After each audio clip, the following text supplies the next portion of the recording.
Welcome to More Organised, Less Clutter, a podcast to empower individuals and neurodivergent families with practical, realistic tools to create a more organised, sensory-friendly, clutter-free and intentional home that works with your lifestyle and brain, not against it. I'm Narelle King, a professional organiser and neurodivergent mum who understands the unique challenges of family life. I help people just like you simplify your space, build sustainable organisational systems, and create more breathing room physically and mentally.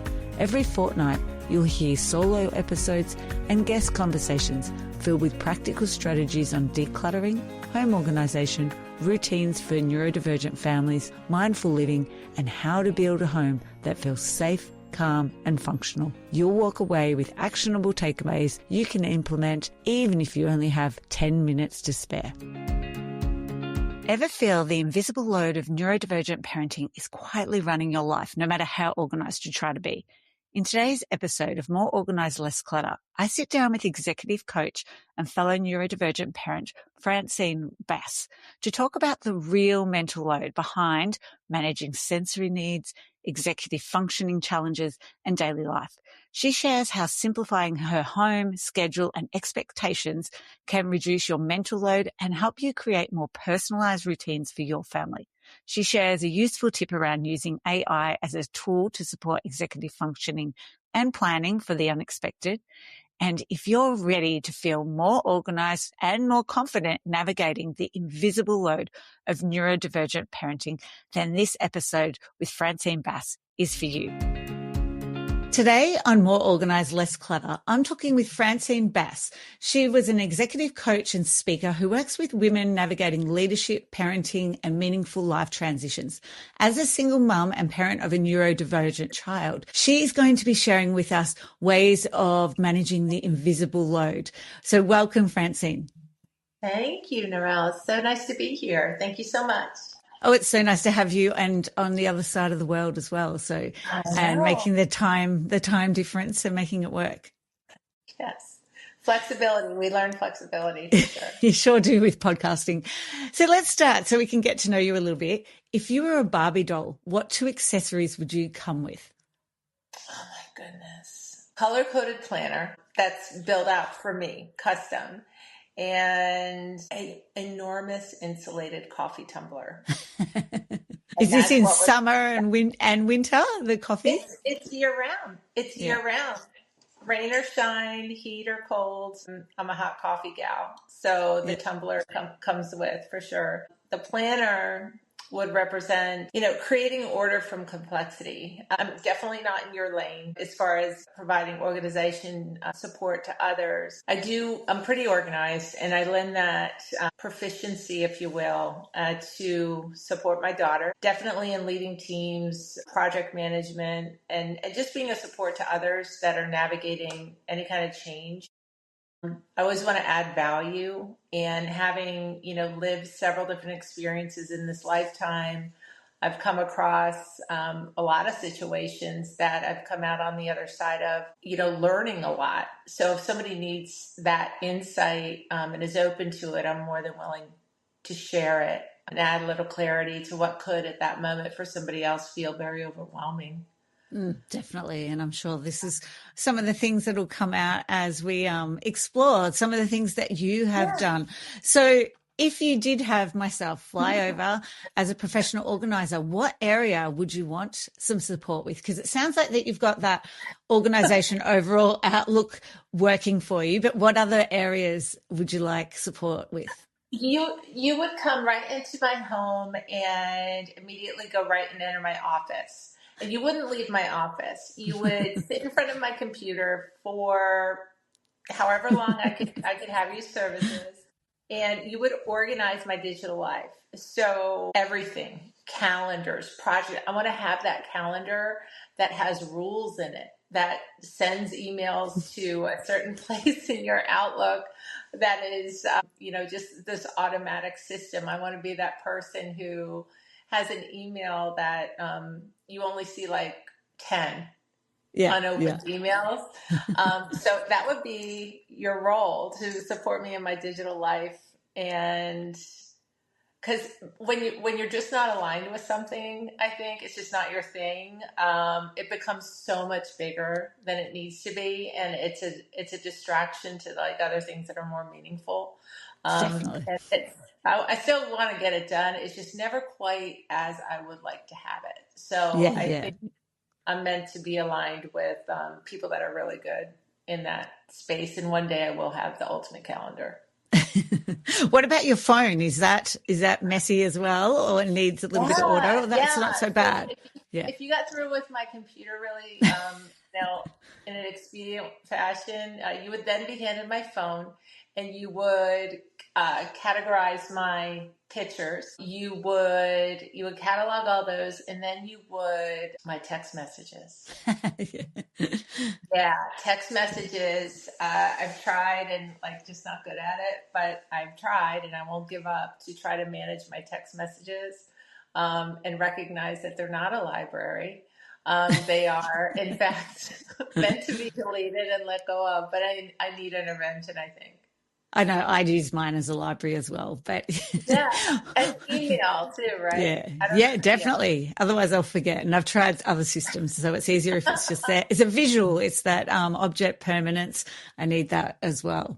So, tell us about your strengths that you bring to when you've been a speaker, when you've also worked as an executive coach. What are some of the unique things that you've brought? Strengths. So the executive leadership, and then mesh that with lived experience. So I think just professionally, I've led teams my whole professional life, and through the type of work I do, I have the privilege of coaching people, through change, whether it be professional change or working closely enough and developing enough trust with them that I could support them through some personal changes, supporting organizations grow, and navigating just really complex situations and compartmentalizing them and creating strategies to get through them and get on the other side and lead teams through that. In parallel path, being a mother of exceptional, extraordinary child that has been a different journey for both of us. What I've learned is bringing some of those executive leadership skills over to my parenting. And once I made that connection, my life got so much easier because I'm like, hey, I have transferable skills that can help this area of our life. And it doesn't have to be that overwhelming. It's just looking at managing something so close to you in a way that's organized, and that led me to feeling more empowered about this area of my life and supporting my daughter through many things, like school and executive functioning and finding different tools to make processes streamlined for her, understanding, how to apply a sensory supportive lifestyle into everything that touched our lives, that felt like, yeah, this is just how we live, and this is how we live. This is our normal, and supporting her became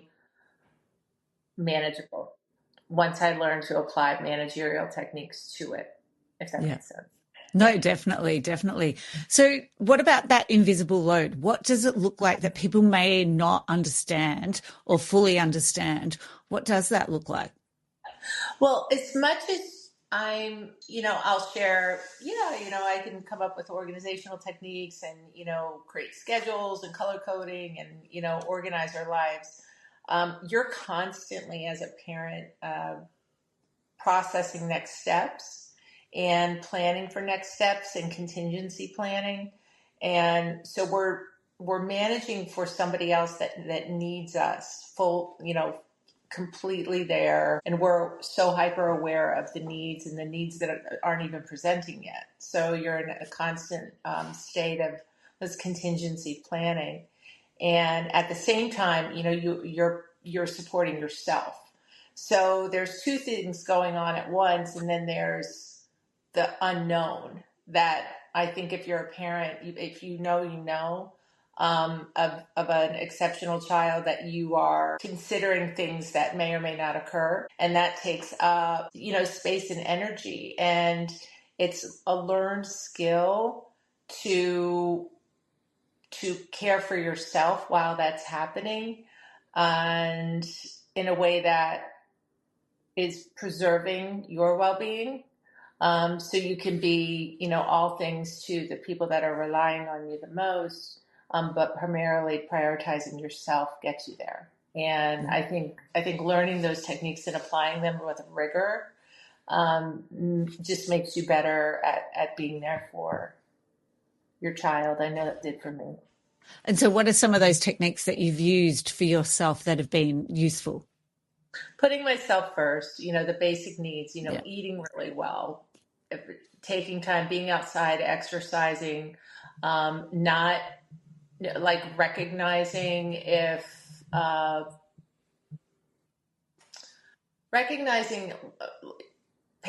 being in tune to your signals. When you feel stress coming up, and you know yourself well enough to pay attention to them, but not just pay attention to them and then ignore it, but like do something at that time before it occurs. So, because you're your most precious asset, and I think by really like zoning in on caring for yourself, for myself, it helped me to just manage the load better, and also losing the need to do everything just so well. That messy action is better than no action, and as long as we're constantly moving forward, I found a lot of beauty in just the lack of perfectionism. And I think that was a major life lesson for me in all of this. It helped because it's just the whole, your lifestyle is unpredictable. But as long as we're moving forward, you're showing your child a great example, one, and you're living rather than just trying to perfect something that doesn't need to be. And there's so many things in there that I just related to. It's just so important, isn't it, to think about yourself? Otherwise, you've got two dysregulated people who are not then benefiting or helping each other, supporting each other. And it takes a while, though, to get to that stage, to realize what you actually need. Yeah, definitely. It's a personal journey. It's a personal journey. I think once you recognize, that you want to give them, you want to give your child what they need. And sometimes your steadiness is what they need most. And just to be alongside them. And I found that, just the more calm you're approaching every day, not that that's going to be achieved every day, but put your best foot forward. It helps. It helps. Yeah. Them. And just letting go of all those other expectations that are around us, which I think maybe also social media being around us with parenting these days. And we see this in front of us, whereas, our parents didn't see this. So there wasn't that comparison unless they were, physically with other people to compare. Whereas we see it around us all the time, what parenting could look like or should look like. And whereas we need to just take that off and go with what is actually going to work for our own families and our own children. Absolutely. And it's become easier. I think taking things away rather than adding things to make life easier, to actually taking them away, simplifying, minimalizing, minimizing. I'm sure that might be an approach for you in your work. Yeah. It just makes your paths clearer, and removing the clutter, if you will, sometimes just creates so much more space for what matters, and the things that, because your child is constantly evolving, you're evolving in the relationship, their needs are shifting, and to be able to adapt to that, adding things to your plate, it's just not, it shows you how to prioritize, I think. Yeah, definitely. Yeah. And set up boundaries. So what are some of the boundaries that you've had to navigate and set up that have helped you? Yeah. So saying no to just obligations or accepting things into my space. My time has become much more precious, and I Mm. don't lean into that too obligatory as much as I had at different times of my life. If it's going to add value to me, if it's going to add value to my family, it's considered, but everything isn't a yes anymore. So the power of no, thank you, has been a big boundary for me. And just the non negotiables as far as my health, my well being, and then, my daughter being absolutely like the time that's there for her because you're navigating work, but her well-being is paramount, so anything that could intrude on that I can control, and manage through, I do, Yeah. so she can count on um, having a haven because the world's kind of chaotic. So Yeah. yeah, so the power of no, I think is the biggest boundary, prioritizing our well-being above all things, and then just preservation of our energy. You Yeah. don't have to, you don't have to do so much. And I think also just being really aware of the sensory needs of, each person really helps too, and makes you more aware around, things that you're going to decide to do, whether it's going to a shops or whether it's going to a family function. What are some of those things that maybe aren't being met? And actually, maybe that's going to be a no, isn't it? Yeah, it could be a no, or it could be before we step into this, just understand, Yeah. when it's your time to leave, it's your time to leave, and we will go. Yeah. You'll be, your needs will be honored, and we'll leave. And let's just really talk this through before we make a plan. This, Mm. there's a lot more conversation to it, but the ability to choose and to know that they're supported through a decision to do or not to do something, I think has led us down a path of wanting to do more because they're empowered to choose, and it normalizes, hey, I'm hitting a limit, so let's leave before that occurs, and then honoring time to reset for um, for them has been, just part of our process. Yeah. Yeah, Yeah. definitely. And what about any simple systems that you've implemented that have really helped or made a big difference to reducing the mental load? I think, I aligned with AI really early on when it came to uh, embracing executive functioning techniques, scheduling, making scheduling a little more interesting and fun. It helped me create schedules for my child in a way that incorporated the very essential breaks, um, making the routine more palatable, more like micro scheduling.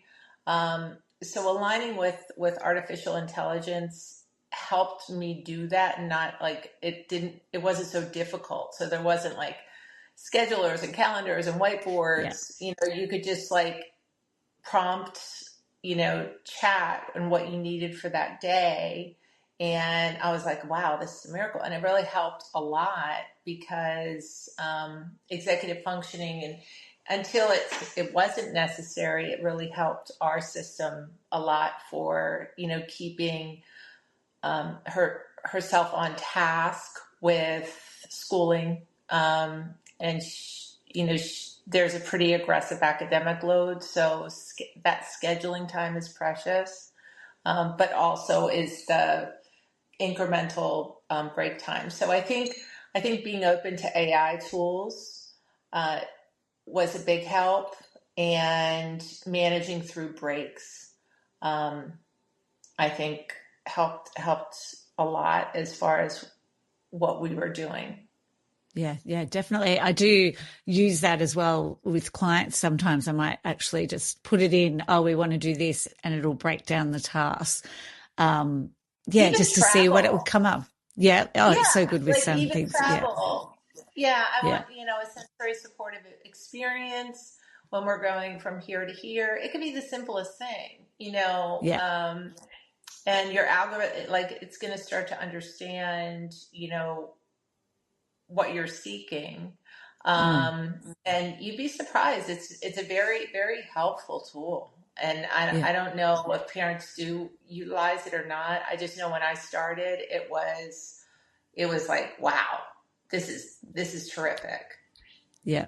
Yeah, definitely. And I suppose not necessarily yourself, but there's other parents that I will work with. And generally I will find that the parents are neurodivergent as well as the children. And therefore the executive functioning of both of them may not be what they need to do the task. So the parents do have then that other thing to use their fingertips, their AI tools to be able to work out some steps for that day if there's changes needed.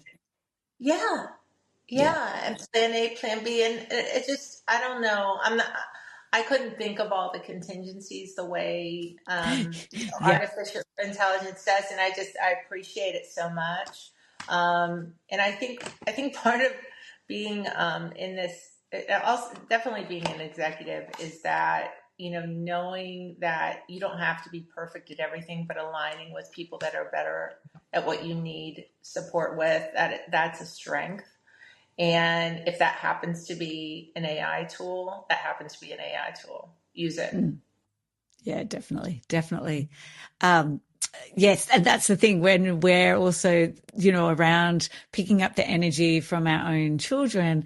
And it's like your brain isn't functioning and thinking up all those contingencies when Yeah. it's a little bit of stress going on. And it's like everything's changing. So, yeah, it does. It's a really great tool for us to access, isn't it? Yes. Yeah.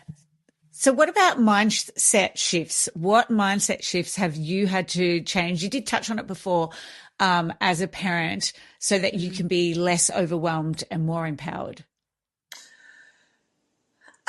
I compare a lot less. Mm, I think that